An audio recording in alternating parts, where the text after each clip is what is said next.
ధూళెక్కి కొట్టుకుంటున్న అల్లు అర్జున్ అని చెప్పొచ్చనమాట. ఎందుకంటే 'పుష్ప' సినిమాలో ఒక డైలాగ్ ఉంటుంది. ఒక దిక్కుమాల పనికిమాల డైలాగ్ అనమాట. "ఎవడ్రా బాసు? ఎవడికిరా బాసు? వాడికి, వాడి తమ్ముడికి, వాడి కొడుక్కి నేనే బాసు" అనేసి. సో, మరీ అంత ఎగిరి పడాల్సిన పని లేదనమాట.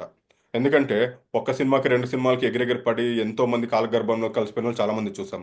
ఆ లిస్ట్‌లో చేరకుండా ఉండాలని కోరుకున్నాము మొన్నటిదాకా.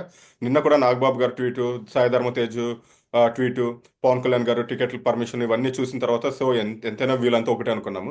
బట్ ఇతను ఓవర్ యాక్షన్ చూసిన తర్వాత మాత్రం ఖచ్చితంగా ఇతన్ని ఇతన్ని ఫ్యామిలీకి దూరంగా పెట్టడమే బెస్ట్ అనమాట. ఎందుకంటే ఇతను ఒక వైసీపీ ట్రాప్‌లో ఉన్నాడు కంప్లీట్‌గా.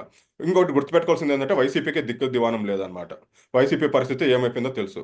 ఎందుకంటే చిరంజీవి గారిని అవమానించారనేసి పవన్ కళ్యాణ్ గారు ఎంత పర్సనల్‌గా తీసుకున్నారో తెలుసు. ఎలా స్టేజ్ మీద పాతాళానికి తొక్కుతాడను అని కూడా చెప్పాడో కూడా తెలుసు. తొక్కి చూపించాడు కూడా అసలు. అలాంటి వైసీపీని చూసి రెచ్చిపోయినామంటే వైసీపీకి పట్టిన గతే మన పుష్పరాజ్‌కి అదే గతే పడుతుందనమాట. ఎందుకంటే YCP batch, Paytm batch, YCP వీళ్ళు మాత్రమే సోషల్ మీడియాలో వాటిలో ప్రమోట్ చేస్తుంటారు. 'పుష్ప నువ్వే నంబర్ 1, పుష్ప నువ్వే 2'. మన 'రామ్ గోపాల్ వర్మ' కూడా సేమ్ అంతే. వైసీపీ బ్యాచ్ కాబట్టి సో, ఈ ఫ్యామిలీ మధ్య చిచ్చు పెట్టాలి అనే దీనితోటి 'పుష్పరాజ్ నువ్వే మెగా హీరో, నువ్వే తోపు, నువ్వే తురుంగు' అంటుంటాడు. ఎందుకంటే వీళ్ళంతా ఒకే వైసీపీ, పేటీఎం బ్యాచ్ కాబట్టి. ఎవరైనా ఎక్కడైనా సక్సెస్ వచ్చిన తర్వాత చాలా మెచ్యూరిటీ లెవెల్స్ పెరుగుతది. కొంచెం హుందాగా బిహేవ్ చేస్తారు. ఆ స్టార్‌డమ్ కాపాడుకోవాలని చూస్తారు. అందరిని కలుపుకోవాలని చూస్తారు. కానీ ఇక్కడ రాక రాక 20 ఏళ్ల తర్వాత స్టార్‌డమ్ వచ్చేసరికి అప్పటిదాకా అణిగిమణిగి బ్రతికాడు. స్టార్ హీరో కాదు.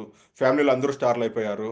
సో, తనకన్నా సినిమా ఇండస్ట్రీలో తనకన్నా వెనకొచ్చిన వాళ్ళంతా స్టార్‌లయిపోయారు. సో, మనకి స్టార్‌డమ్ అనే స్టేటస్ లేదు. అన్నిటిని భరించాడు. ఒక్కసారిగా స్టార్‌డమ్ వచ్చింది. పూర్తిగా కళ్ళకి నెత్తికెక్కేసిందనమాట ఒక మాటలో చెప్పాలంటే అసలు. ఎందుకంటే స్టార్‌డమ్ వచ్చిన ప్రతి ఒక్కరు దాన్ని హ్యాండిల్ చేయలేరు. అది అది చాలా కష్టమనమాట. అందరూ హ్యాండిల్ చేశారు. బట్ మన 'పుష్పరాజ్‌కి' చాలా కష్టంగా ఉందంతే. సో, చాలా ఎగిరెగిరి పడుతున్నాడు.